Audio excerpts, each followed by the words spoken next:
Guys, meron akong bagong hack sa inyo. Kung mahilig kayo mag-travel, mukhang kailangan nyo to. Bath towel na ganito lang kaliit, no? So, ganito lang gagawin nyo. Babasahin nyo lang ngayon to.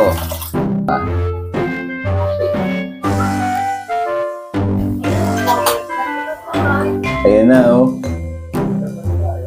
Laki na, di ba?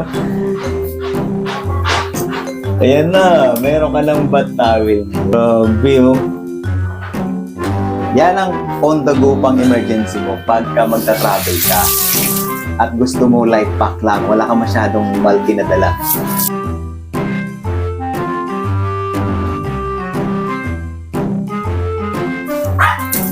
Oh. Pwede, di ba? 50 pesos, meron ka ng ganito.